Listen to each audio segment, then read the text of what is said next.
Rupanya telur bengkak sebelah ni senang je nak kempis. Tapi ramai lelaki tak tahu punca sebenar dia datang dari mana. Aku masih ingat masa mula-mula rasa tak selesa telur tu. Mula-mula ingat angin biasa, tapi makin lama makin pelik sebelah jar yang rasa berat. Kadang senak sampai susah nak duduk. Malu tu tak payah cakap lah. Siapa nak cerita benda macam ni dekat orang?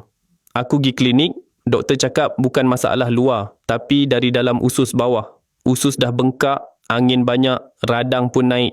Bila toksin terkumpul, tekanan tu tolak sampai bawah. Sebab tu telur bengkak sebelah. Masa tu aku betul-betul risau. Aku ada terfikir, kalau makin teruk, kalau kena operate, takut weh. Tapi masa tu aku tak tahu cara nak betulkan semula sistem dalaman ni.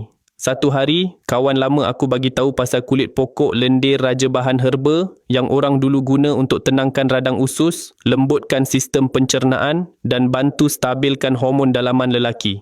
Tapi versi moden dia dah ada dalam bentuk kapsul lendir raja, senang nak amal, tak payah rebus-rebus. Aku pun cuba. Dalam beberapa minggu, rasa senak bawah tu makin berkurang. Rasa berat sebelah tu pun dah tak ada. Badan pun ringan. Perut tak keras macam dulu dah.